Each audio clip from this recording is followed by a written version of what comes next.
Good morning, everyone. Thank you for joining us on episode 86 of the Blowback Roundtable. We have our regular panel, Ben Toth and Paige Hungry, Ian Kummer from a suburb in Moscow, Carlo Parcelli from Washington, D.C., capital, belly of the beast, Satan's anus, Washington, D.C. Max Parry is joining us live from New York City. And thank you so much, Max, for being our special guest and for the panelists joining me as we do every Tuesday and Friday. Today is our title for today's program is, what is it? So we put the Russians are everywhere, but our thumbnail says what, Ben? Well, the initial title was The Russians Are Everywhere, which kind of stayed in, the queue for the show, but they actually replaced, I think, that the elections, meaning the European elections, rock the Atlantic boat. I think that became the thumbnail, so sorry about that. But we're going to touch a little bit on both. We always have a little debate before the show what the fuck we should call it, and then sometimes it has no relation to what's discussed. But as you mentioned, The Russians Are Everywhere does have a source. Yeah, we like to touch on the breaking current news, and obviously this is one of the biggest breaking current news stories about how well the anti-Ukraine war parties did in the European elections. So yeah, there was basically a protest vote kind of against these anti-Russian policies that's harming the EU economy, and of course. What does the West do? The West is going to blame Russia and Putin for these electoral defeats or these problematic electoral results. What else are they going to do except blame Putin? So this goes back to 2016, where they're dusting off the 2016 playbook where Putin was blamed for everything, especially Trump. But did you have? Go ahead, Brexit Matt? Was Putin too. Okay. Yeah, Brexit. That of course. Not Farage, who's back. The meme was, the dogs were blaming Putin when they pooped in the living room, and it was just kind of emblematic of the ridiculous propaganda that was being shoved down everybody's throat. But Ben, did you have a clip from somebody saying? Apparently Billy Bob has, but apparently Ian has, but Billy Bob hasn't seen the clip. This is Admiral Rob Bauer, the Dutchman from the Netherlands, Admiral of, I think, maybe the military aspect of NATO or something. And, the Russians have been degraded by Ukraine, like 500,000 have died. They basically can't do anything. But on the other hand, we have this clip where he's saying, they're everywhere, but take a listen. Second. Then there is the discussion on what the next target might be, whether it is in NATO or outside NATO. But the Russians are basically everywhere. They are in space, they are in cyber, they are in Africa, where they use the Africa Corps, the former Wagner Group, to destabilize nations. They are in the Arctic, they are in the Atlantic Ocean. So they are everywhere, trying to create strategic dilemmas for the alliance, and if there's other opponents, and so that is something we will be vigilant on. We have to make sure that we keep on looking 360 degrees in all domains: space, cyber, land, maritime, air, to make sure that we understand what. Okay, that was Mr. Rob Bauer, and my commentary is good. They don't have bases all over the world, so if they can cause these strategic difficulties, I think you guys know that there's a flotilla of a missile destroyer and the latest generation submarine somewhere in the coast of Florida going to Cuba right now. Good, do that. But it's still Schrödinger's Russia who can't do anything. They're basically fighting with shovels, and on the other hand, they're launching space missions with China, and they're everywhere. They're everywhere. That's where the original title idea came from. Yeah. Well, on top of that, it's kind of like, we've all, it's fun how every Western school kid as a kid, it has read 1984, and there's no irony in that whatsoever. But also there is an interesting tidbit in that, how, that whole trope of we're at war with East Asia. We've always been at war with East Asia, and people don't remember who we were at war with last week. And the way Orwell describes it, he's talking about a world that's somehow stuck like in the early 20th century, doesn't have internet or anything like that. And all newspaper clippings are destroyed so people can't look at them later. But it's interesting how it wasn't even necessary to do that. People don't remember what we were talking about 6 months ago or a year ago and see the absurdity of it, how today's narrative is contradicting yesterday's narrative. The Ministry of Truth, is that what he called it? Yes, the Ministry of thing. Truth. It's a real thing. And it's I'm kind of sorry, like, that doesn't happen. Someone's at the door. Oh, he knew I was going to throw it to him. So Ben is going to break down specifically, which parties did well and which parties did poorly. I know all the parties that were in power that were, supporting this, war against Ukraine, the economic, sanctions against Russia. They all did very poorly. You wanna tell us at least the main countries, like in Hungary, your country, and then Germany and France. I'm going to give you a bit of a broad outline of how this works, because it's not exactly like a parliamentary election in a certain nation. What it looks like, this is the final result when it comes to basically these groupings, right? These are the many national parties, right? Who take part and then get grouped in the end. I unfortunately, this was the latest I could got, this is basically Ursula's party, the center right, the EPP. They call it the People's Party. They still have a comfortable majority, so nothing really upset there. The Liberals went way down. Apparently, the right wing surge, which is causing problems. But what this did was cause issues in local governments, so member states in the EU, which the most obvious were the biggest economies, which is France and Germany. But I just want you to understand the process. This whole thing, the European Parliament, is like a rubber stamp, a way to legitimize and make everything look democratic. These guys cannot do anything but discuss legislation and maybe recommend some amendments to it. That's it. Legislation at the European level begins with Ursula von der Leyen, right? The Commission. She is not elected by this parliament or by the people. She's selected by the national governments and then ends up and can be put into law by Charles Michel, the other end of it, which is the European Council, right?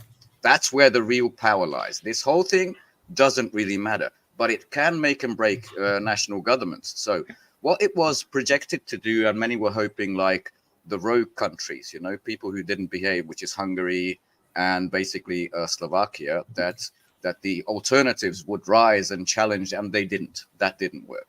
But that same thing actually happened, like in drastic ways, in Germany and in France. Now, in Germany, the AfD, the uprising, what they call far-right coalition, who I don't see many, other than you can say, I guess, the immigration attitudes they have. I don't see anything much far right about it. And the far left, which is Sarah Wagenknecht's Bündnis or Union Party, they rose.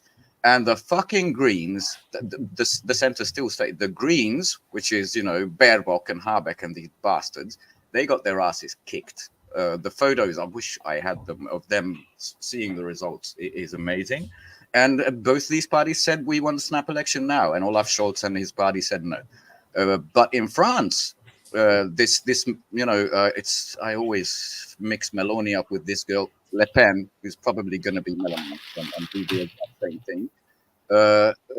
Basically got a huge surge, and somehow Mr. Emmanuel Macron, right, the tiny Napoleon, like preemptively said he's going to call a snap elections, which are parliamentary elections, right? For 3 years he remains president. That's not going to be debated or elected, but he's going to hand over basically domestic policy to someone, which right now looks like Le Pen and her white. So these are the big upsets, which really could be, domino effect, because a lot of the news coming out of Ukraine is, this is bad news for our long-term support. This is bad news. Ursula von der Leyen, it's not just a far-right surge, which was, I kind of resisted that title, was because she's still, what do you call it? Not the council, but the commissioner. EPP is the strongest political group in the European Parliament. EPP has the most leaders. Together with others, we will build a bastion against the extremes from the left and from the right. Right? That's the new European narrative. Those extremes who don't behave, who just don't take the diktat given in Washington to this bitch and then handed down, they have to be dealt with. But that they're clinging on to power. World War III, if you don't want economic catastrophe in Western Europe or Eastern Europe, you're an extremist, Ben. Or I really want to show this is much shorter. This is a German. I don't know which one of the Lamplight Coalition, the three, but it's got subtitles, so hang in there. Or if you just care about what the fuck people want, look at this. Ich finde es auch nicht richtig, dass man da immer die Sorgen und Nöte der Bevölkerung ernst nehmen muss. The concerns and needs of the population, why should we take that seriously? And then she goes on. Was haben die denn für Sorgen? What worries and needs do they Ich have? verstehe das nicht. I don't understand. Yeah. That is the German elite in one picture. And these guys reflexively giving everything to Ukraine. It doesn't matter what happens at home. It doesn't matter what happens at the economy. They got a huge uprising, at least on the cameras, on the legitimacy arm of the EU on their hands. And that is a good thing to happen. So that's kind of the summary of what it did. It didn't really do much on the surface, but it did show this. That's interesting about, I didn't realize that Macron was not putting himself up for vote. There was murmurs that there was calls for him to resign. And he said, he clearly said, the Elysee said, no, we're not going to do that. So he just wants to hand domestic policy over to the right wing. Yeah, there was numerous articles saying he laid a trap for Le Pen, saying they could lead, and because they're so stupid, they're going to lead us into chaos, and then he can take back power, and that's his big gamble. I don't know. I don't know about that. For a long time, he's been, sort of strategically and opportunistically adopting their rhetoric to save himself. I mean, he is, dog whistled at times, like about the banning of the hijab. He's made, there was that point where he said that NATO was brain dead, and he's at times made these statements that are very much in contrast to what his actual policies are most of the time. But that's clearly, and you even see Biden does this too, where like with this latest immigration thing, where he's essentially passing some of the same measures that Trump did when he was in office. It's sometimes we really talk out of both sides of their mouth, and Macron is quintessential when it comes to that. Where he's hated in France. Politically, he'll adopt right-wing rhetoric only in very specific instances. So his doing that, with the national rally ascendant and Le Pen, I would predict that she's going to be the next leader of the country. Not now, but if things continue to go in this direction, it seems pretty much inevitable. Well, do you remember? Well, I think that's kind of what Max was touching on. Saying one thing and doing another. That is virtue signaling. There was a lot of that from Biden too. I mean, because if you pay attention to American media, they've really been selling him as he's tough on immigration. Biden is the tough on immigration president. It's when his policies have been putting basically a Band-Aid on the issue to look like he's doing something about it. So at the last minute, basically, I think he passed a recent law to cut down, like do something with the southern border, but not earlier. What happened was and that was when the 60. I know the media has already completely moved on from the issue, but that 61 billion, or I'm sorry, $100-something billion bill that was trapped in hell forever, the money for Ukraine and money for Israel, and they were trying to tack the immigration reform on it. And when people actually looked at, and the media kept saying, "Oh, well, this is a tough on immigration bill." You actually look at it, the cap on the number of immigrants they would let pass the border without locking down, closing the border was very high. So basically it wasn't actually any kind of immigration reform. Even from the Republican perspective, it would have been crazy to even consider it as a compromise because it wasn't a compromise. That's what these guys do so well. Remember the Democratic, I don't know if it's Congress or whatever, people kneeling down and doing the kente cloth. Yes. Black Lives Matter. It was just a performance. Just the performance. Nothing actually happened legislation-wise, but they do this. So, I mean, that was kind of the point I wanted to make. How are we to understand all these things? And it's funny because, I see folks like Jeffrey Sachs and other analysts that are, that are good, compared to what is on the mainstream, but they're always scratching their heads, right? They're always saying, I don't understand why the German government would, implement these policies that are destructive to the Germany's people. Like, why doesn't the German government represent their people? And they're just confused. They just don't get it. They're occupied. But anybody with a class analysis, with an understanding and looking at things through the perspective of oppositional class interests, understands that there's a global elite class of oligarchs that work together to further their interests. And that's why. And they don't give a fuck about the people. And of course, that one lady that you just showed that says, why do we even care about what the people think? Like, what problems do they have anyway? Like, that's their attitude. But, of course, they usually don't say that explicitly. But I'll show you one more just to break the ice or have something funny. This is Miss Strack-Zimmermann, one of the German MPs who was at the forefront of let's send Taurus, let's send everything to Ukraine, one of those cheerleader chicks. This is what she had on stage before the elections. Ob sie es hören wollen oder nicht. Oh God. I like the arm movement too, but it was just low enough not to be confused with the Yeah, original. that was almost a Roman salute there. She better be careful. What she's yelling in that tone is whether you like to Ob sie hear es it or hören not. wollen oder nicht. Slava Ukraini. Yeah, the OUN Nazi slogan. This is the Don't leadership. mention the war. Yes. Last one. Sorry about these people. That's why I did have some Schadenfreude when these guys Same thing lost with the pipeline. Why do all of Europe sign on to that, and why don't they blow the whistle? Why aren't they up in arms about the U.S. destroying their economy by destroying that pipeline? Again, it's because they're not. They have their own side, and they're against the people, and so they're trying to further their own interests, their own interests of empire at the expense of the people, while pretending to represent the people. And I mean, it's an impossible task. It's untenable, but that's what we see. And that explains, why these leaders are doing things opposite the interests of their people over and over again. And it's why Jeffrey Sachs, and I think these analysts that don't understand class struggle, don't even talk about the word class, it's perplexing to me. It's like, really? You don't know? You're really scratching your head?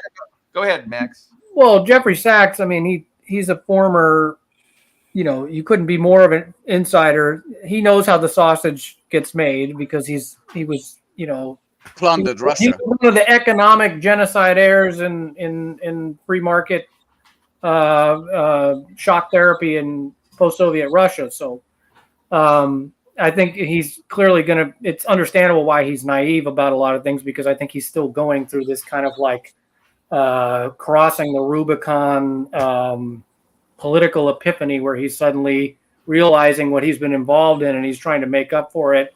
And, more power to him. I mean, it's been great because they're forced to take him seriously because he is Jeffrey Sachs. He's a former IMF economist and all that. So, but, I think that,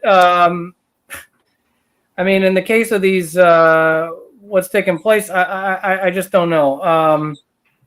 I'll dish it over to you guys. But I think in his case, that's what I would say. I do want to, I add that, Jeffrey Sachs was a Milton Friedman Chicago School flack. And so that's a long way to come.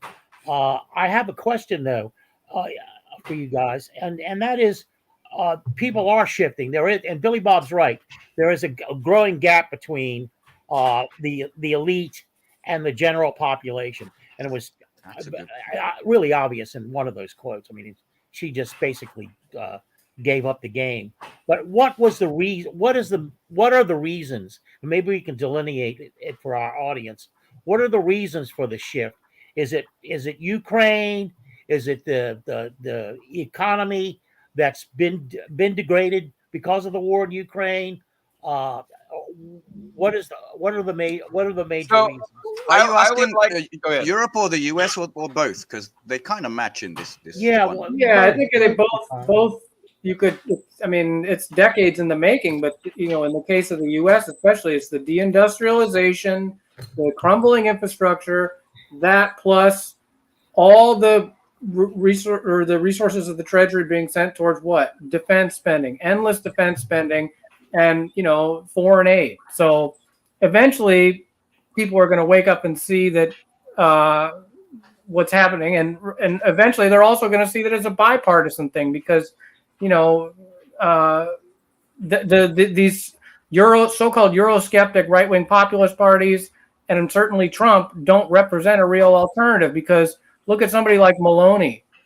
As soon as she simply uses that stuff for leverage, she flipped on a dime over to being pro-Ukraine as soon as she got in there, and she's now van der Leyen is treating her like she's some kind of acolyte, or So they clearly are. What's going to happen to most of them are very, very insincere, and so.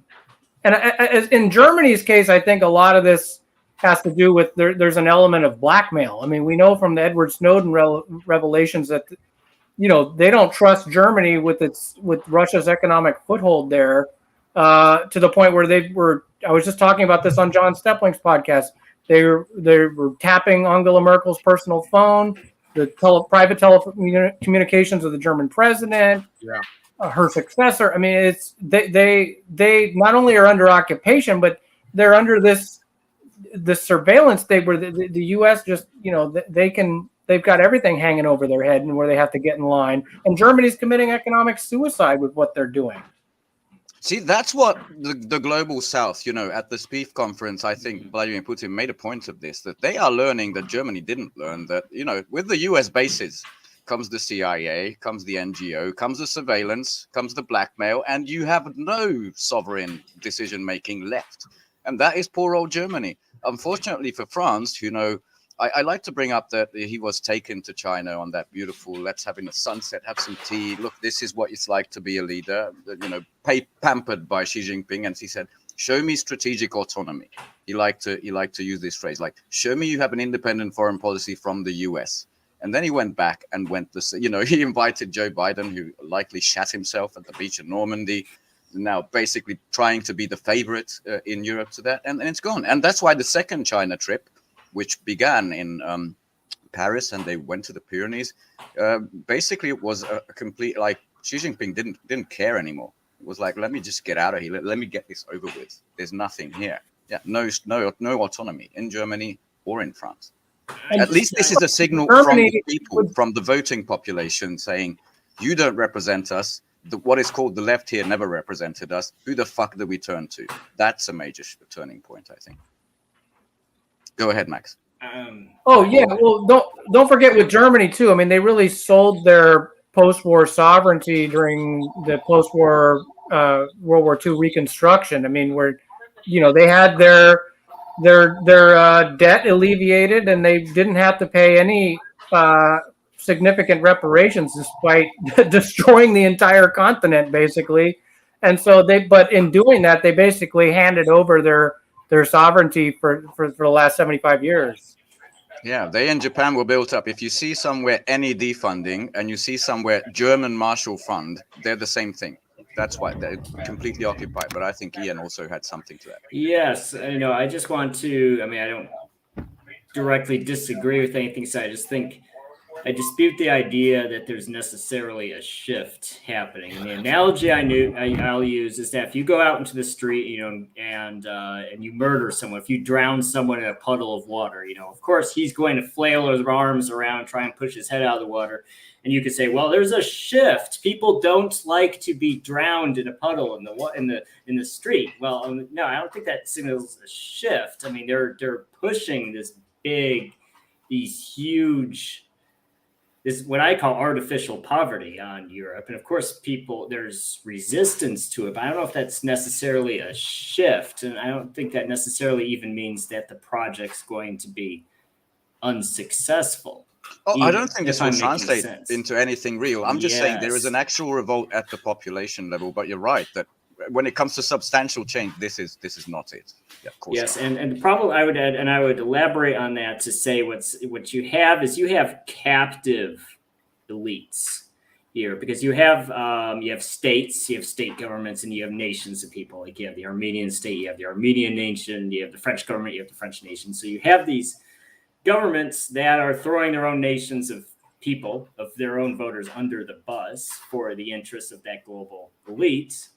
And they know it's going to lead to, impoverishment and in some cases the actual destruction of the state. Like I believe in Armenia's case, I think it's very likely there just won't be an Armenia in 10 years. I don't think it'll necessarily be that dramatic with France or Germany, but smaller states like Armenia that are closer to the edge to begin with, that can actually, or Ukraine in particular, doing Ukraine's these a things huge state, but you're right. They can result in loss of statehood in some cases. And so it's like, are people at the grassroots level able to essentially overthrow their own governments and successfully replace them with a nationalist government that's not going to throw away their own national interests in the interests of Washington. So yeah, good on you, tiny Georgia, for taking a different path, by the way. Yeah, Georgia and Hungary, of course. Orban, he's looking out for his country.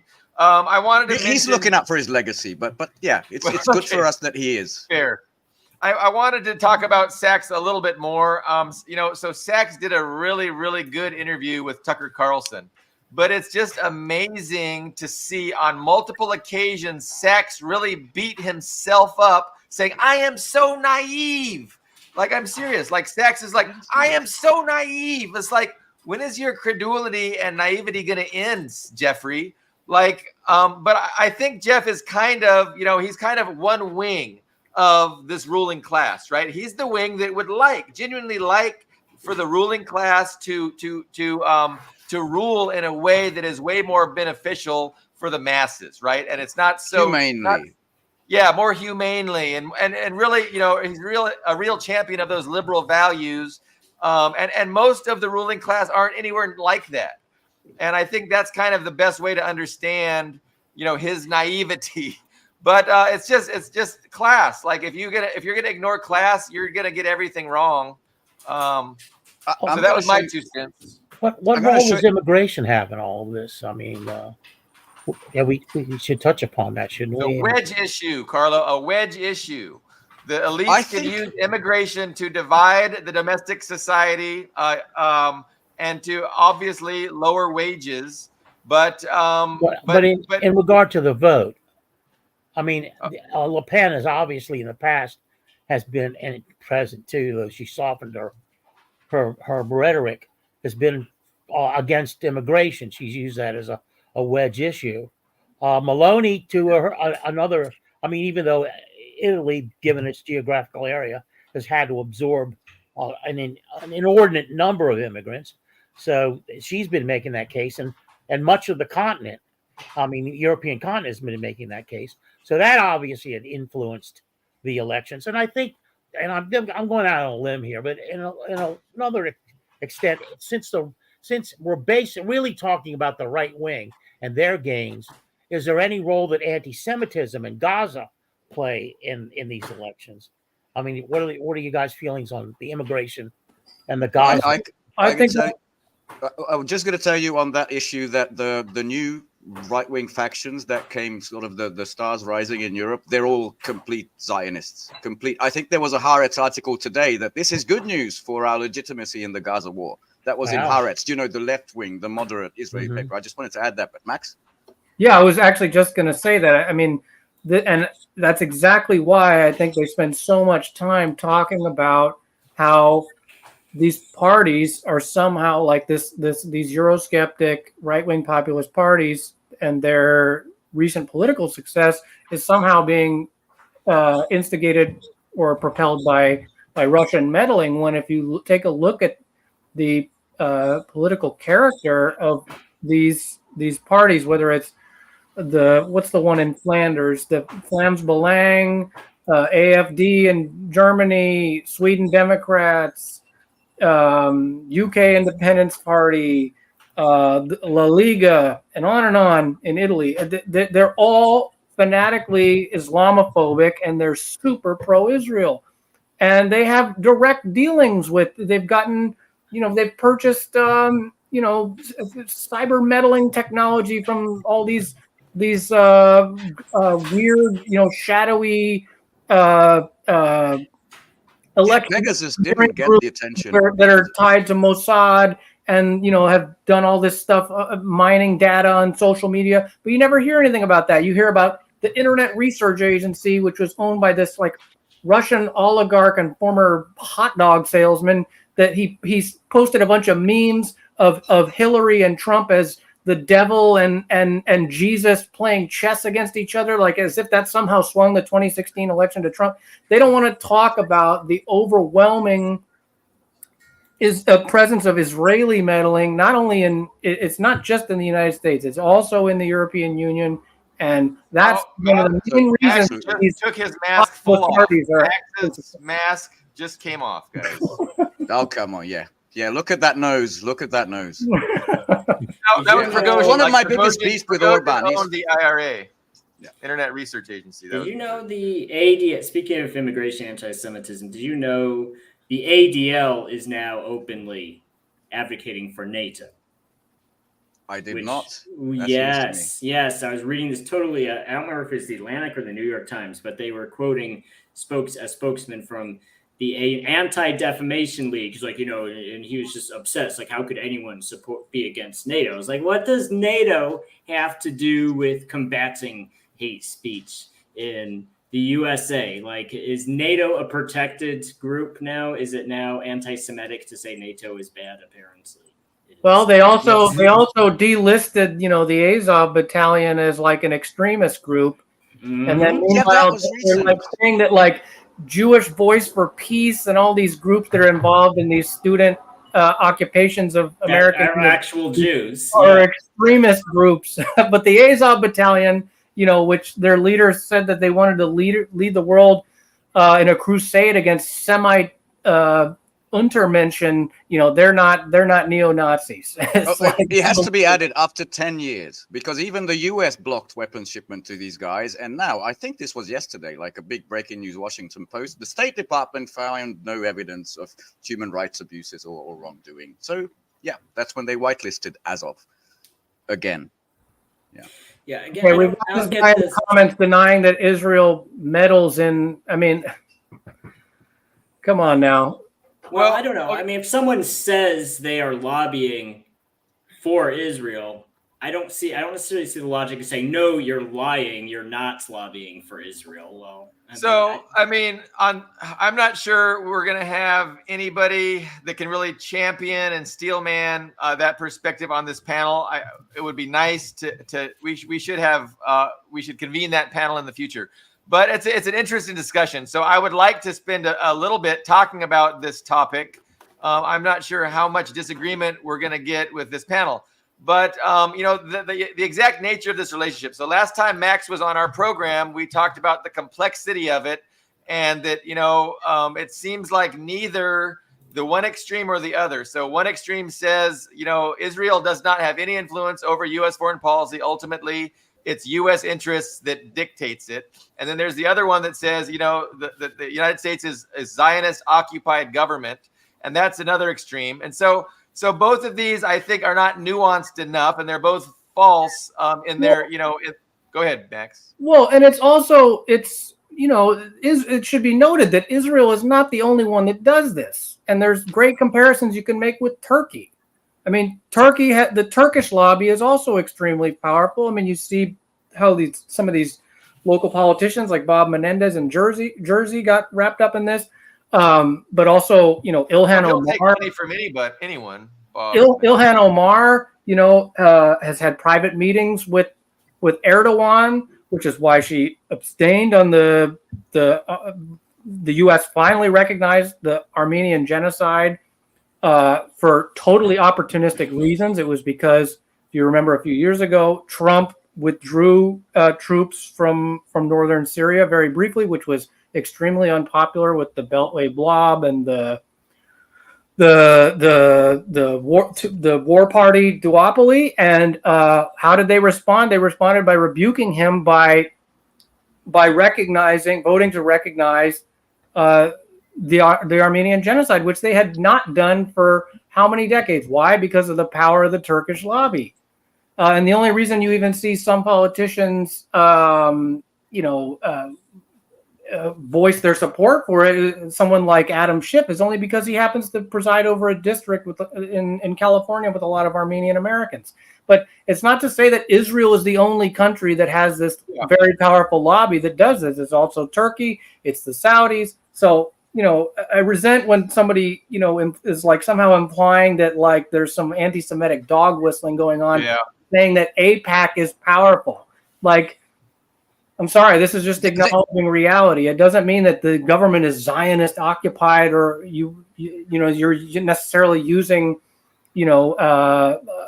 extreme right-wing rhetoric. It's just acknowledging a fact. And by denying that, you're really doing a disservice and getting in the way of having an honest conversation about the serious influence that Israel does have over the U.S. government. It's been established since Kennedy because the lobby is the one that doesn't have to register, right, under the Foreign Agents Act. Yeah. I want to bring up another example. There's Cubans also, and that's why I'm not saying immigration is bad, but it needs to be, a person who comes from one country to another isn't automatically, going to be an ally for the class struggle. I want to bring up Cuba because after the revolution, tons of people fled Cuba, and we know the meme. People often use fairly extreme methods to flee Cuba, but those were the disenfranchised. Those were the plantation owners. And then what they do? They all came to Florida, and those Cubans formed. They didn't join the class struggle. They joined the opposing side of the class struggle. That block of Cuban voters in Florida, and both Democrats and Republicans are terrified to annoy them because there's too many. They can swing Florida left or right, but depending on how they vote. And that's the main reason we to this day have those sanctions on Cuba. Most people don't care about Cuba anymore, but it's the Cubans, the expat Cubans themselves. In the swing state of Miami, or the swing state of Florida. And they have a couple other states, so they could potentially swing 2 or 3 states if... So they wield disproportionate influence. It's not saying they dictate foreign policy, but they definitely influence it. That's totally true. Max, did you want to say something? I wanted to make a point about how it's not just Cuba, right? So it's the comprador elites that came from Vietnam that are here, typically the ones that that fought against the working class in that country. The same with Iran. It's the the aristocracy that was overthrown in the popular revolution that came here. The Chinese people, it's the same thing. They were fighting for Chiang Kai-shek, So that's just, we get all the fascists here. Go ahead. I want to get into later the economics of the immigration issue. So I think Max should answer that one first. Yeah. Oh, I was just going to say, and you can see how, the reason I brought up Turkey is because it's a perfect example of how it's the relationship goes 2 ways, and how when they butt heads, they will, like, for example, Turkey uses the fact that, they were very upset about the fact that the United States incorporated the Kurds into the SDF. And then, they also used that in the case of, they were trying to deny, or initially denying, Sweden's NATO membership because Sweden has historically supported the Kurds. And so when one side isn't getting its way, it will use its leverage to achieve its own individual goals. And the same thing is going on. You can see now with Israel, where the U.S. is clearly trying to throw Netanyahu under the bus, and you have these other Israeli politicians like Benny Gantz now jumping ship because they can see what's going on, that they're making Netanyahu the fall guy. Why? To save their own political ass. And so, there's different factions of the Israel lobby too that go to battle with each other. There's the Chaim Saban wing, and then there's the Sheldon Adelson wing. So that was why I used Turkey as an example, is because it might be a member of NATO, but it has its own individual interests. And so, like, for example, when they buy the S-400 from Russia, the U.S. all of a sudden you see in the media Erdogan is a dictator. So. But that's because Turkey wants to join BRICS after a quarter of a century of not being allowed into the EU. So suddenly there's going to be Erdogan bad, I think, all over the place. Yeah.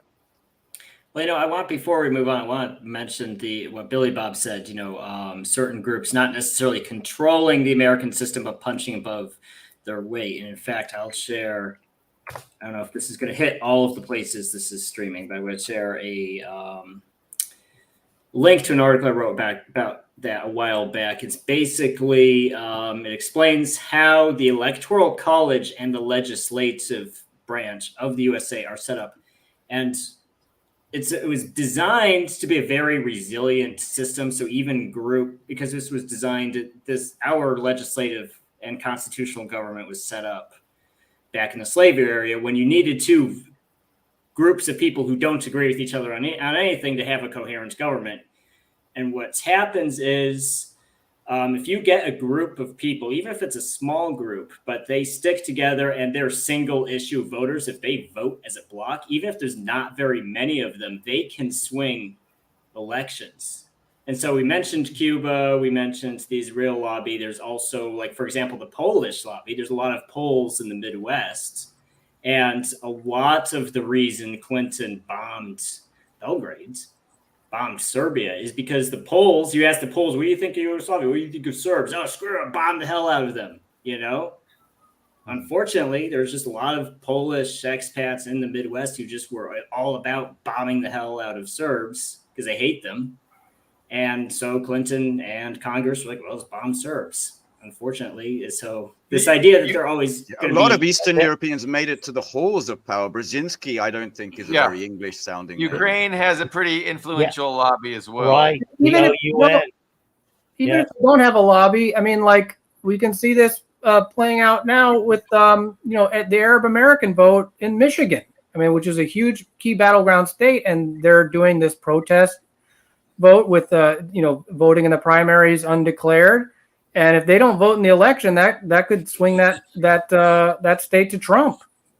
So these groups will use what they have, even if they don't have a very powerful lobby behind them, like AIPAC or the Turkish lobby or what have you. Yeah, and Billy Bob was right. There's the organization of Ukrainian nationalists, very powerful, especially in upstate New York. And in Canada, like hugely Canada, yes. Influential. Yeah. Right. So just to get another sort of aspect of this into, I mean, people, I think, tend to forget. I'm just going to start with Mr. Lindsey Graham, who had another pearl to drop about Ukraine's national resources. Probably some of you have seen it, but let's just watch it quickly. It's just 30 seconds.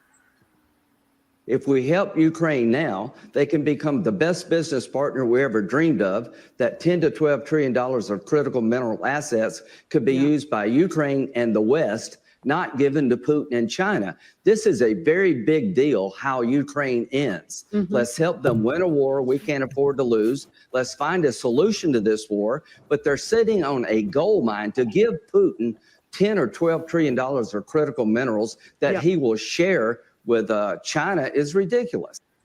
I mean, he had to say it twice for emphasis. The 10 to 12, I think billion, couldn't hear it, but I think billion worth of critical minerals. And interestingly enough, the German trillion. I heard him say trillion. Oh, trillion. Sorry, even better. Trillion. Yeah. The Germans said the same. If we want this green transition, we're going to need a lot of lithium, and the closest lithium we can have is in Donbass. Well, what the fuck is going on here?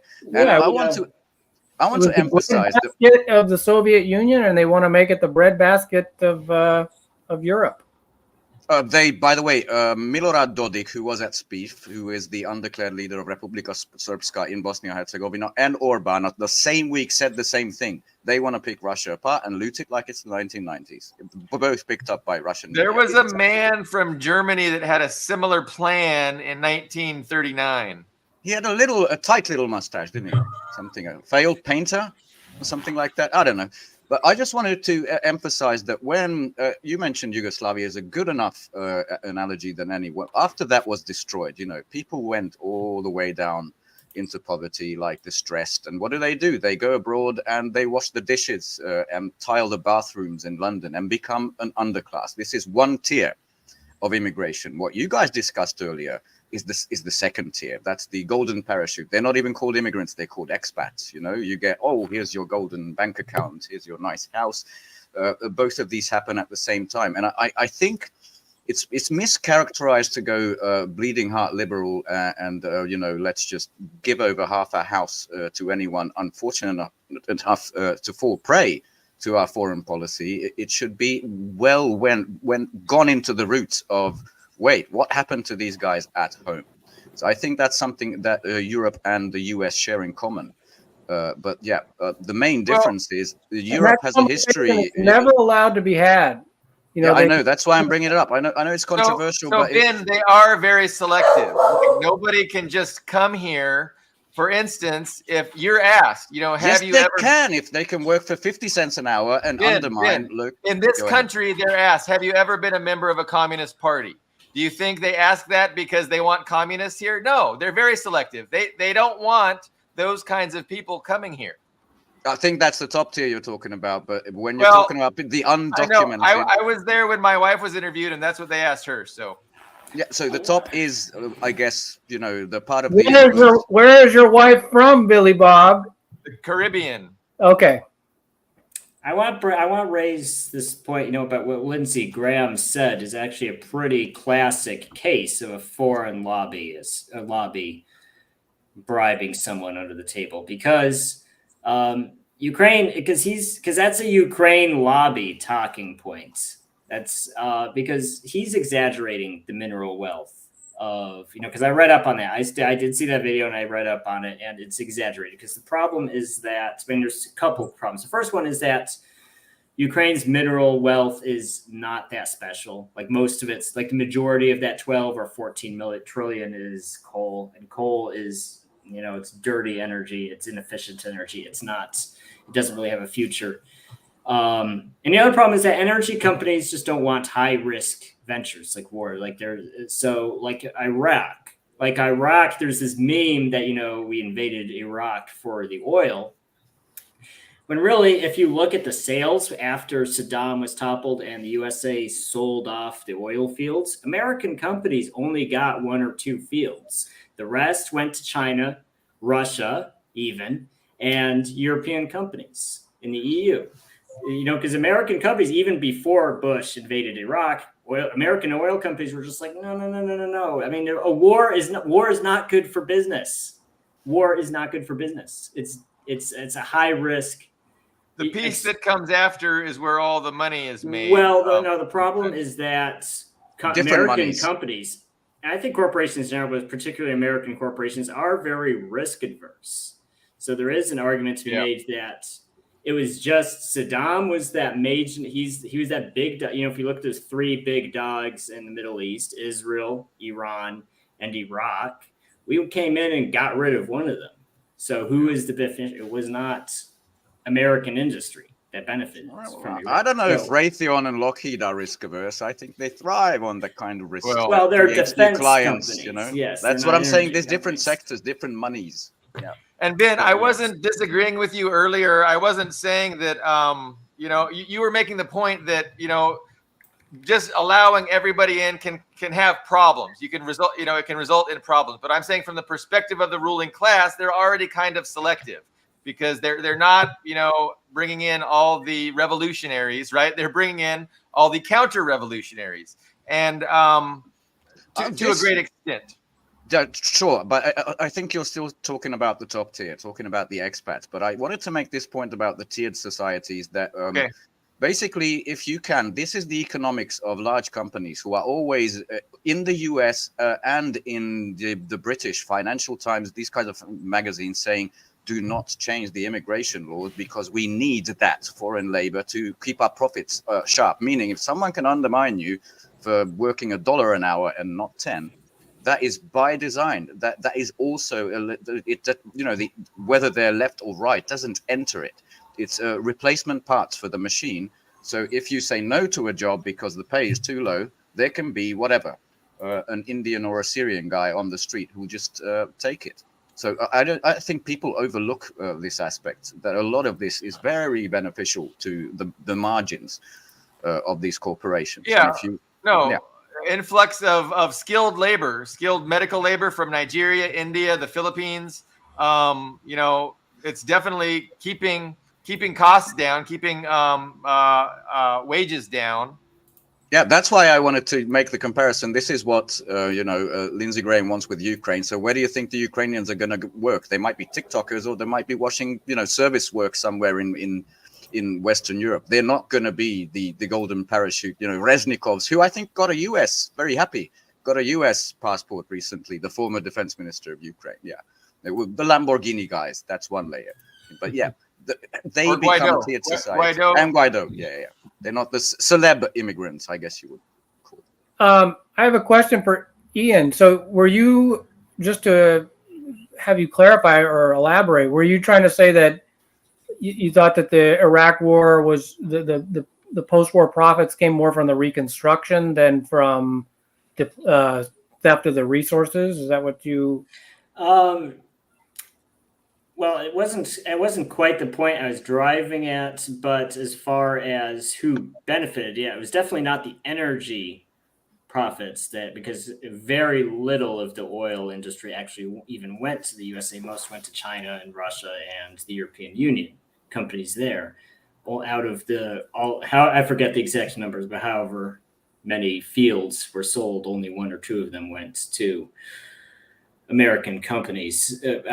My main point was that it was less to do with profit, because and I set that as an example because Lindsey Graham is making Ukraine sounds like this powerhouse of mineral wealth, Like Afghanistan or something. right? And he's exaggerating it. I think he's exaggerating it for the benefit of the Ukraine lobby, not necessarily the energy lobby or any of those other lobbies, not a company per se. It's the Ukraine lobby itself. Because like you said, the Ukrainian lobby is very large in Washington. So not to say he necessarily got campaign contributions for him, but I think it's that lobby that's speaking through him, because it's an exaggeration of Ukraine's economic clout. It's so ridiculous what's happening. By the way, how's all that going? Still lobbying the US. I mean, these are the guys they are now bringing to the front lines. I guess they switched they switched to people who can no longer run away or something.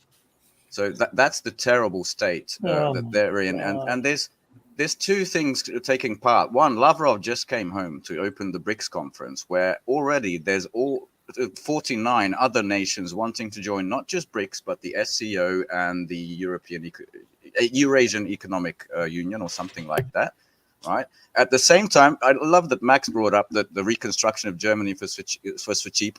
That's where the UK reconstruction conference just began, where I collected some of Zelensky's statements. This is today, so fresh off the printing press, and he wants, I guess, $1 trillion to rebuild Ukraine, but at least $500 million for immediate repairs. He wants more air defense. He wants the Ukrainians to come home, and from here, I guess he's heading into the Global Peace Conference in Sweden, where nobody's coming, not even Guterres. So it's looking really bad. You can still do this PR and the lobbying thing, but if the actual conflict is lost, how's that going for you? Well, they're even forcibly deporting like Ukrainian refugees who are of military or fighting age. Which guys? Poland probably, or the Baltics? These are the most rabid. Poland, Estonia. I don't know if the Western European countries have started doing it, but they've been forcing these people to go to the front lines who avoided service.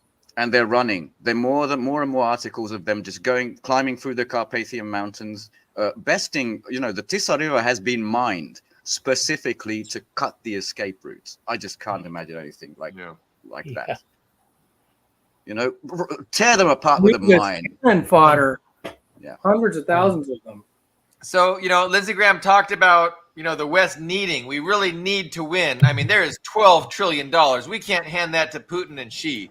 But what are they going to do? Like, what is the mechanism by which? So it's like he's saying we're gonna throw money at it, and by magic we're gonna get our victory. Like, I mean, it's been made clear. There's no dumping money down a black hole. Yeah, that's just. I want to answer this question. Okay. Well, Yes and no. So of course BlackRock. I don't think BlackRock cares that much. I think from the BlackRock perspective, they would just like the war to be over so they can do something with the stuff they bought in Ukraine. But there, you remember, both the USA and Canada have very large ethnic Ukrainian expat populations. So it's them. You know, some of them are rich, some of them aren't rich, but there's lobbyists. They're lobbyists. By the way, there's a couple actually very good Gray Zone. If you go on the Gray Zone website and look, they actually have a couple of very good articles talking about the Ukraine lobby specifically and how. I mean, even Stepan Bandera's number 2. I was watching a RT documentary about Ukraine recently. One of his, I don't know if it was his number 2, but it was one of his most immediate successors. Even went to the White House and met with George H.W. Bush and was photographed with him in the 1980s. This is when, you know, not wrong. It was still under the Soviet times, but this was when the Ukrainian diaspora and the nationalist groups really were lobbying for independence, which they eventually got when the Soviet Union collapsed. But yeah, I mean, George W. Bush was actually pictured with one of the actual war criminals during the Second World War that was involved with, you know, all the war crimes and atrocities that went on under the Banderites. Max, like Justin Trudeau, you know, in his parliament. Yeah, my wife and I were filming, we're taping that just serendipitously.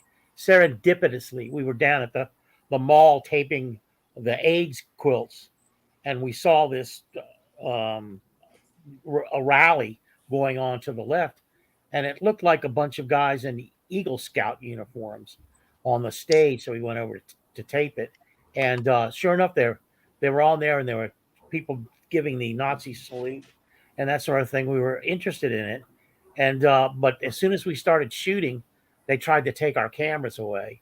We sort of rushed out of there. Well, it was sensitive back then. I was back in the day. You know, you're absolutely right, and I'm sure that was back in the Bush years, Bush senior years. Yeah. Okay. On the point that Ian made, there was a very important article. I think it was all the way back in March or April, went unnoticed, but it was, you know, Bloomberg or Fortune, one of the big financial magazines, that even the big guys who invested so much in Ukraine, I think BlackRock was named, were starting to kind of, okay, write down the money. We're going to get some money out now because we don't know how long this can go on, and because we don't know if we're going to get paid back. Even they kind of realized that the situation on the ground doesn't match their dreams. And I have to add the British, who have bought a lot of critical stuff in and around the port of Odessa. And, you know, the reason for like 15 of the Western armies invading the Soviet Union fresh out of his crib wasn't because Lenin was a bad man and it was Soviet Union, but because they said all of our foreign debts are nullified. We're not going to pay them. And that kind of shit is exactly what's going to happen if there is no Ukraine. Because why do you think they'll respect the agreements with BlackRock, with the NATO countries, with all that debt, 100 billion at least sent by the EU? Do you think that's going to get paid back? That's why they can't lose. But on the other hand, how could they possibly win? But well, there is one scheme that came out over the weekend, which I loved. They put it to the press.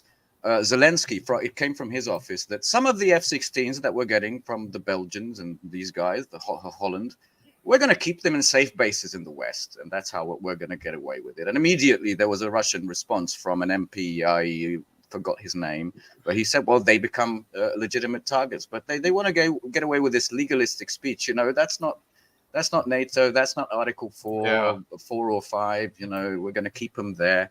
I don't think that's how they want to get the big dog US in, saying them, the Poles and Romania can say Article 5, bring the US into those recent maps that you saw, right? The military Schengen, we bring the Yankees into the ports and they can all be sent to the front. That's their last hope, and it's not going to happen ever. Speaking of 10 cents, Romania. There are a lot of Romanians, obviously, in Moldova, and my prediction is one of the next theaters in the U.S.-Russia proxy war, Cold War 2.0, could potentially open as a powder keg brewing is Transnistria with the in its frozen conflict with Moldova. It's Transnistria, yes. It has, I think, two undeclared but not aligned with Maya Sandu and the government regions who desperately want to get with Russia because they see the writing on the wall. And as soon as these guys are out of people with these old parts, poor guys, in Ukraine, Odessa will not be left for Ukraine. There is no way. And that's when they connect. That when Russia connects to that area to Moldova. Yeah, I mean they would be next in line because Russia's come to the aid of South Ossetia and Abkhazia were first, obviously, and then Donbass, obviously. So now I would think that would be the next chip to fall potentially. Yeah, it's just thinning the lines. I love that people like the Washington Post said, "Oh, the offensive in the Kharkov region has failed. It stopped in its tracks." It wasn't meant to take land again. It was meant to thin out the front even more. I can't wait for them to get into Sumy, where over the weekend there was been some chatter from Kadyrov that we took some village in Sumy, and Zelensky said the counteroffensive was successful and we took down a flag. It was just a psyop. But it's they've been saying full-scale invasion for 2 years. I mean, if it was a full-scale invasion, they would have taken the country 2 years ago. I mean, how the fuck do these Western politicians still ferry in and out of Kiev all the time? They've never stated any intention that they have any intention to get rid of Zelensky, conduct regime change, take the whole country. It's just insane, the rhetoric that they get away with without any facts to back it up. I wanted to bring up this. I think Todd will not be respected, but go ahead. Well, what was it? 2015 or 2016? There was this shadowy prop or not organization that got a big front page story in the Washington Post, I think. Yes. And it was basically a blacklist of all these Russian, propaganda outlets. So, what were some of those outlets? I mean, I'm not sure the gray zone was that big back. All those motherfuckers who edit Counterpunch after Alexander Coburn died, those fucking cowards. Jeffrey Lispy, whatever your fucking name is, and Joshua Frank. They started purging all their Sputnik left, as Jeffrey St. Clair calls them, or pro-Russian authors, and totally changed the makeup of that whole publication. I mean, there's still a few people there who are okay, but that was their response. But yeah, Counterpunch was on there.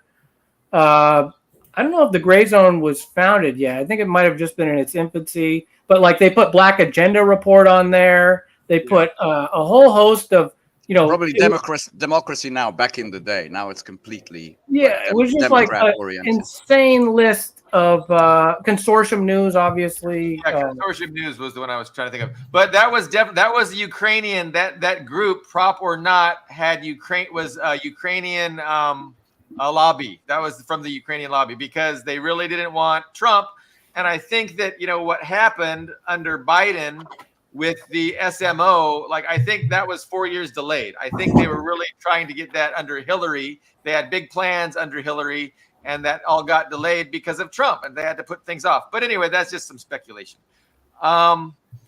So we did not get to, we're going back and forth, and that's okay. But I want to talk about the relationship between Israel and the United States. And I did want to bring up this article in the Washington Post. It was the leaked cables of this WhatsApp group chat that started October 7th, 2023. And the Washington Post describes it as 100 billionaires and business titans in this months-long running group chat where they eventually invite on the mayor of New York City to discuss ways to disperse these protesters from Colombia, which was just one aspect of what they were talking about. But overall, they were talking about how do we benefit Israel? How can we, get, U.S. support for Israel and undermine popular support for the Palestinians, because they were very upset. These 100 billionaires and business titans were upset at how the pro-Palestinian sentiment, how popular it was in this country. And I'm kind of surprised too.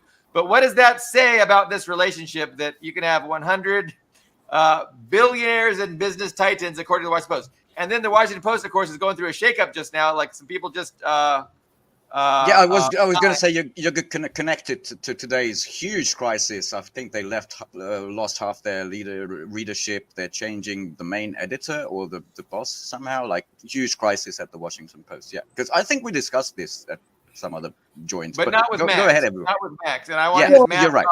approach. I'm just kidding, Max. I would just say, look, I mean, of course, this is a very fraught topic. Yeah. I mean, and I would clarify that I obviously the response from the U.S. police state towards political protests by college students, we don't have to remind everyone of the history, but I will anyway. You know, going back to Kent State, the 1960s, the response during Occupy was extremely brutal. Everybody remembers UC Davis, the cops casually pepper spraying. So I remember that it became a meme. Would be brutal anyway. They've always been brutal. It's always going to be brutal.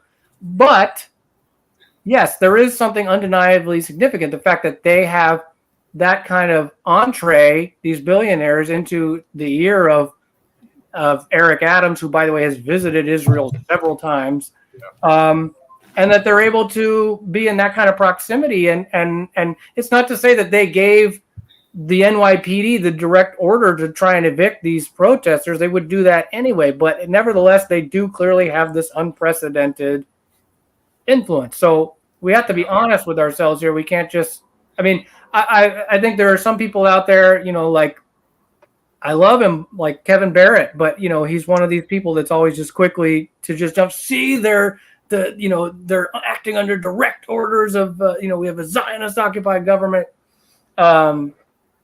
And it's just like, I think that we know that, and I even saw him on Press TV trying to deny that he was even trying to say that, they don't usually typically respond to student protests this way. I'm like, really? What have you been? Because in my experience, it's always been brutal.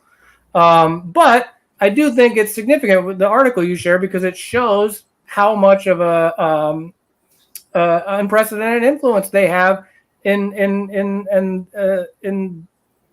having the ear of the mayor of the biggest city in the country. So it's amazing to me that, number one, that story isn't bigger. Like, I really haven't heard anything about it. Like, it came out in the Washington Post several weeks ago, and again, these chat logs were secreted away from WhatsApp and given. Somebody, a whistleblower, a leaker, leaked these documents, gave them to the Washington Post. The Washington Post is sitting on these documents. They did one article, and I assume that article is heavily whitewashed and sanitized. Of the 100 billionaires and business titans, we know of 9 names. Of course, they're all, wealthy people who identify as Jewish and obviously pro-Israel. So we don't know who the other 91 people are, but I imagine they have the same, perspective on politics, and Israel and Zionism is very important to them, which, we get pushback from that from some people. They say, well, just because they're wealthy people who love Israel doesn't mean that, Israel is their number one priority. They could be just liberal values. They just want liberal values. And, but. Do I looked this up, but I remember reading about this, that the term deep state didn't originate with Trump. It originated with a scandal in Turkey where they found the head of police, some drug lords and all of that in places where they shouldn't have been. And this scandal story about, your elected leaders and the massive billionaires, wealthy people are complete. It should have had the same, I think that, correct me if I'm wrong, but I think the Ergenekon in Turkey, I think that they were somehow connected with, what is it, the Grey Wolves, or the group that was, during Operation Gladio, they had the clandestine stay behind network. And I think it was the Grey Wolves in Turkey that it was somehow connected with, the Ergenekon, who have a very shadowy hold over Turkish politics and the Turkish government. You might be right. I have surface level knowledge. The Grey Wolves took credit for downing that Russian jet over Syria a while ago. And I think that they were even when the guy that tried to assassinate John Paul II back in the 80s, I think he was in the Grey Wolves. I don't know much about them. I didn't mean to distract. I just wanted the term deep state came from a situation just like this. when it So was. let me make 2 quick points, and then we can go wherever. But so number one, the article from the Washington Post. If you want to avoid the paywall, you can go to the description of this video. It's there in the description of this video. Hopefully that link works.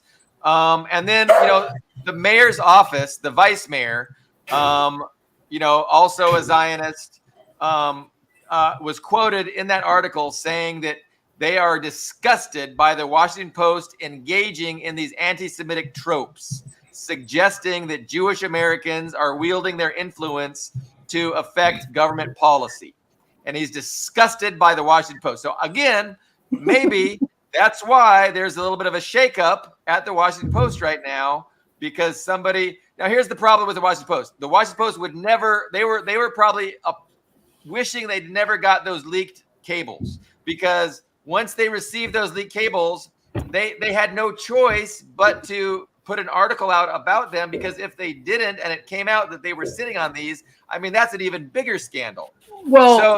Well, I mean, there's been shakeups at a lot of different media organizations. I mean, there were Intercept had a story about how there were internal memos, telling New York Times reporters, don't say the word Palestinian territory, avoid these keywords. And a lot of people have quit, and even within the State Department, there's been State Department officials resign. There's a lot of internal conflict going over this issue, and it has to do with they're trying to control, the narrative management about this. And there are some people who are finally just not able to don't want to be complicit in it, I guess, even in a place like the CIA's favorite rag, the Washington Post, the Bezos Post. Good. I wanted to say this point because I think you made the very fair point. It's just a fact that the Israeli lobby, the Zionist lobby, is hugely effective in the US. They're very strong. I don't think that's a controversial thing to say at all. They have sway. But the other side is, and this brings us to some recent news. I don't know if you picked this up. It's kind of lower in the cheat sheet, but in West Asia, the Saudis, 2 days ago, which was the 9th of June, they didn't renew a 50-year-old, what was termed, the petrodollar contract, security in exchange for only doing things in the dollar. And before that, this was last week, they joined the Bank of International Settlements, BIS, and a sort of a Chinese initiative, a Chinese digital central bank currency initiative.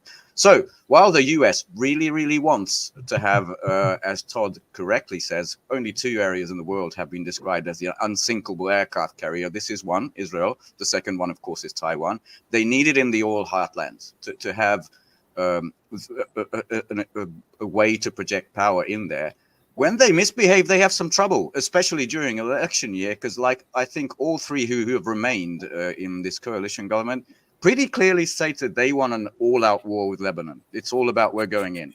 After this ridiculously bloody and horrific scene that they did at the Nusayrat refugee camp, they killed 3 of their own hostages while rescuing 4 others and killing at least, I don't know where the tally is, at least 250 people. But if you look, yeah. Something like that, and it goes up to 500 if you count the wounded, count the collateral damage. A horrific failure, anyway you look at it. They didn't land the helicopter on the pier, okay? It was next to the pier. That's what, Hamas comes in, which you wouldn't see in the West, saying, that pier was utilized. They were put into aid trucks, and that's how they got into the area, and they said it's fair game. This is a legitimate target to us now. So that turned the whole American thing around. But what I'm saying is, an all-out, let's burn the region down might be logical in the head of Netanyahu, but right now, in the U.S.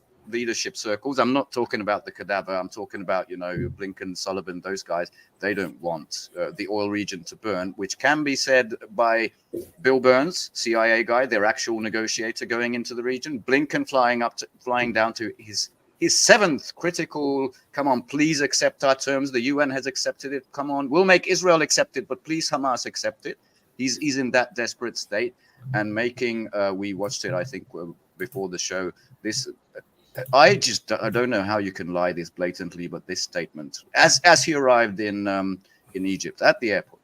And of course, what separates Israel, the United States, and other democracies when it comes to incredibly difficult situations like this is our respect for international law and, as appropriate, the laws of war. Yeah, that's what they do. Everybody, it's obvious. They respect international law and the laws of war. That's what they do. Let me underscore your point, Ben. So what you're saying is that Israel might be interested, the Israel government, the current government in Israel might be interested in, initiating a war with Lebanon and really heating that region up exponentially, whereas it's the United States, the empire runners that really are trying very hard to avoid that. Right now they are. That is what I see. They're really not interested in seeing that get out of hand. But the last time Israel fought Hezbollah, it really did not go well for them, as I recall. Yeah, and it's been 7 or 8 years. I mean, imagine what Hezbollah has now with the help of Iran. But I think it's very unfair to call them proxies, but there are they can devastate Lebanon with standoff weapons. I mean, Israel has a lot of air weapons and missiles that could just devastate Lebanon and bomb it back to the Stone Age, and that's not even with a tank invasion they could do that. So come on, don't you think Lebanon has learned from Hamas and Gaza? Basically, most of the stuff they just took their 7th, I think, Hermes, like I don't know how many $1 million. I think drone. What's making Israel second guess that is not that they couldn't do that to Lebanon; it's that Lebanon could also do that to them. I think that's what's. So I think Israel has the power to destroy it, but Lebanon has the power to destroy Israel, and that's what's holding them back. But they both have some destructive power that they don't want to initiate.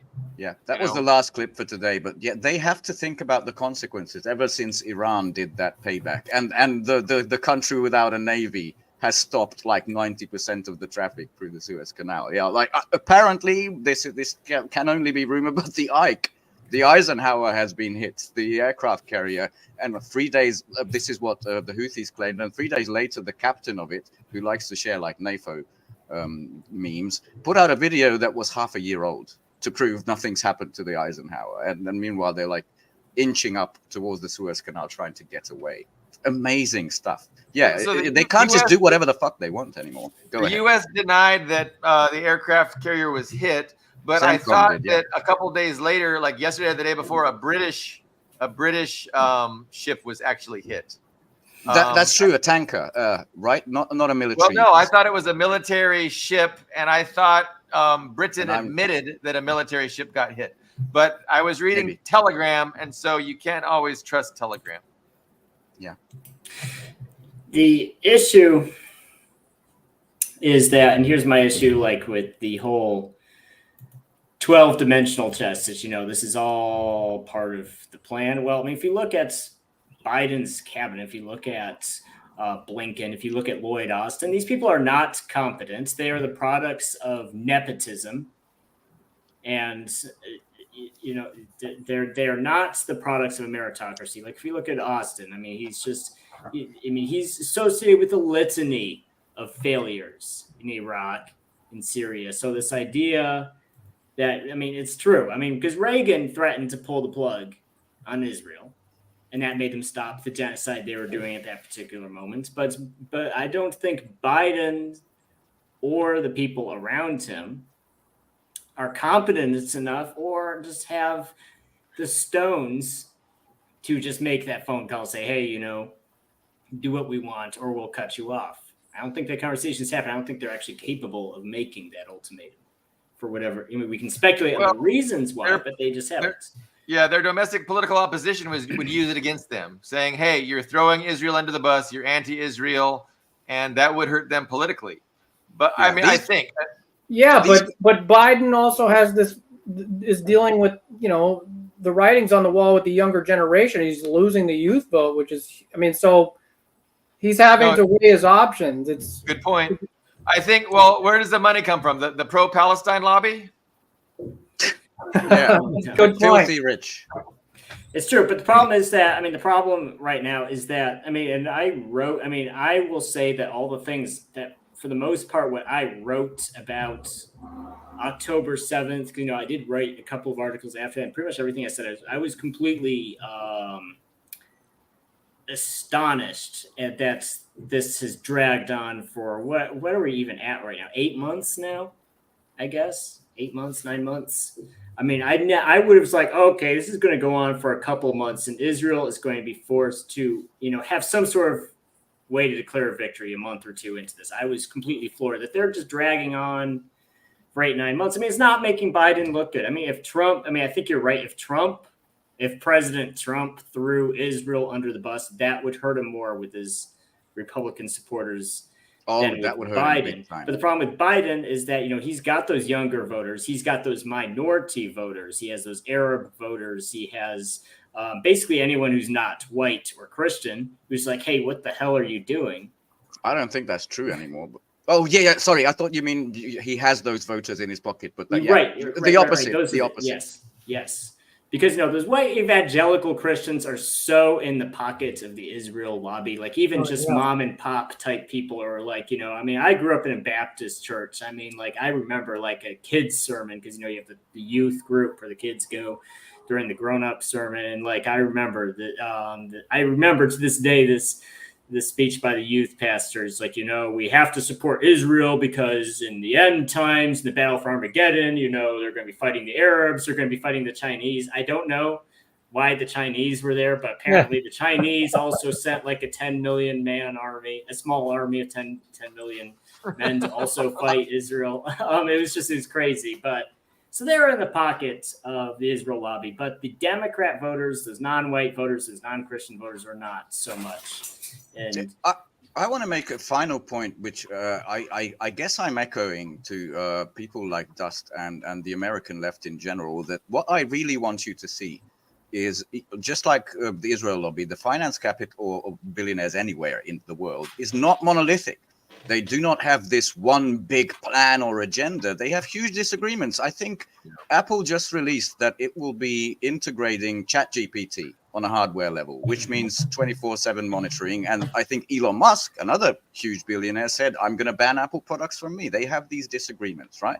It's very erroneous to look at them. And at the top, these selected managers like Blinken, like Sullivan, like Admiral Kirby, they have different. I mean, there's this guy, Elbridge Colby, a Trump advisor on military matters. He's been writing an editorial every week saying, basically, I'm paraphrasing, fuck Ukraine, let it burn. Let's focus on China because we have limited time, limited resources, and they're the big threat to us. They're the ones who are going to undermine us in where it matters. The dollar, the book. And that is, don't treat them as this, how the right wing treats the WEF. They have this huge plan of depopulation, degrowth, which they have these plans, but they are not the one voice of everybody who's more richer than, I don't know, like a medium startup. So that's a huge mistake because then you won't see the strategic differences and the mistakes they make. Okay, that's a very good point and very well said. I totally agree. Thank you. I just have one final comment, which is that I'm very disappointed we didn't get to the most substantive topic this week. I know it just broke right before that Hunter Biden and his enormous penis have been convicted in the gun charges. So very disappointed we didn't get to that, guys. Just last week, every headline was Trump is a convicted felon. You can't elect a convicted felon. So now I guess the first child, or how do they call? The very well endowed first child, I must add. I don't know if you guys have seen this stuff circulating on Reddit, but it's just hysterical to me. Yeah, the smoking crack with prostitutes. And, well, the seemingly underage prostitutes. I'm scarred for life. Yes. I mean, it seemed like they looked like very, very, very, very young prostitutes. But it's just amazing that it's gun charges. After you see him smoking crack, you see the underage prostitute, and it's gun charges is what they get on. It's just weird. And how many people were put away by the 1994 crime bill for the very same crime, which Smoking Biden authored? Yeah. I think, and I'll do a closing thought on that exact issue. I think, I actually called it, I think it's a very common strategy when you have someone like, oh my gosh, what was his name? The former, that Italian guy in New York, Billy Bob. Do you remember that Italian guy? He got hemmed up for sex. He's the governor of New York. Cuomo? No, Cuomo, the COVID. Cuomo. He's got the nipple piercings, right? Yes, he was the one who got hemmed up for sexual harassment, and he had and I bring that up because he was under the gun for so many different things, like deliberately putting COVID positive people in nursing homes to infect the elderly, to artificially increase the number of I people remember killed this, by COVID. yeah. I mean, there were so many awful things he was under the gun for. But then they got him on, he's made inappropriate comments to some girl at his office. And then he quietly resigned and left the public spotlight. I think that's essentially what they're doing with Hunter Biden. There's so many things they could hem him up for, but they took something pretty low. They'll say, oh, you lied on this federal background check for a firearm.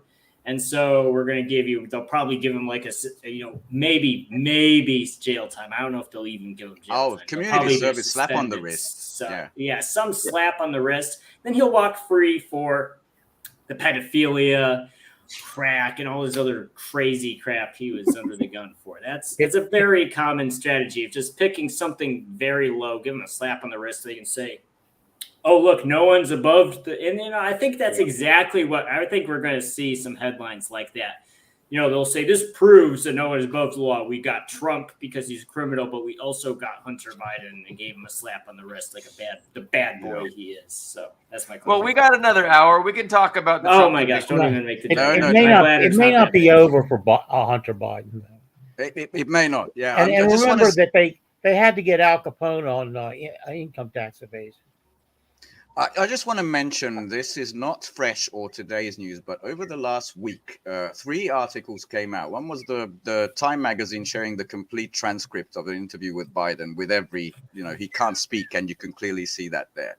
Second, Wall Street Journal about a week ago also said behind closed doors, Biden shows signs of slipping. He doesn't perform very well. And the latest came from Politico, which is Biden insists he's not involved in the family's business dealing, but his aides tell a different story, which just someone doesn't want this guy to be the nominee.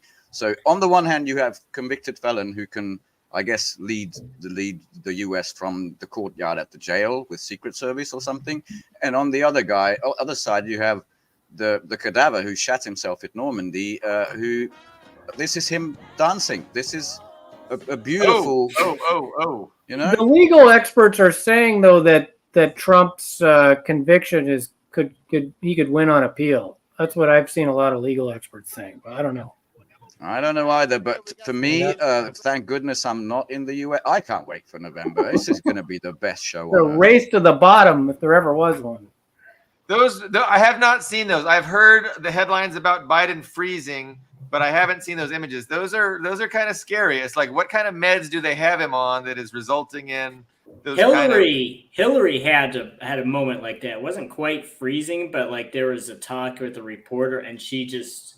You remember those spasms? Yeah, she just spazzed out, and they've got to be on very similar cocktails that result in those weird behaviors. It's crazy. Transfusion from teenage blood. I don't know. Sorry, YouTube. I didn't. That was a joke. The blood satire. of Russian babies, right? Just a joke. I will say, when you reach my age, it's much harder to get through the day. Oh yeah, yeah. Well, I mean, there is that. You don't have a nuclear football at home, He's got a crazy schedule and a lot of activities and events that he has to do, and a lot of travel. But still, it's just a weird. It's a weird, just freezing like that. I mean, to be fair, Trump has been looking pretty old himself lately, I have to say, and there's definitely a lot of evidence of his cognitive decline too. I mean, they're both in rough shape, but Trump, he can at least hold these massive rallies, whatever cocktail they're giving him to get through it. But Biden, I don't know how he's going to survive these debates in 2 weeks. I don't know what's going to happen.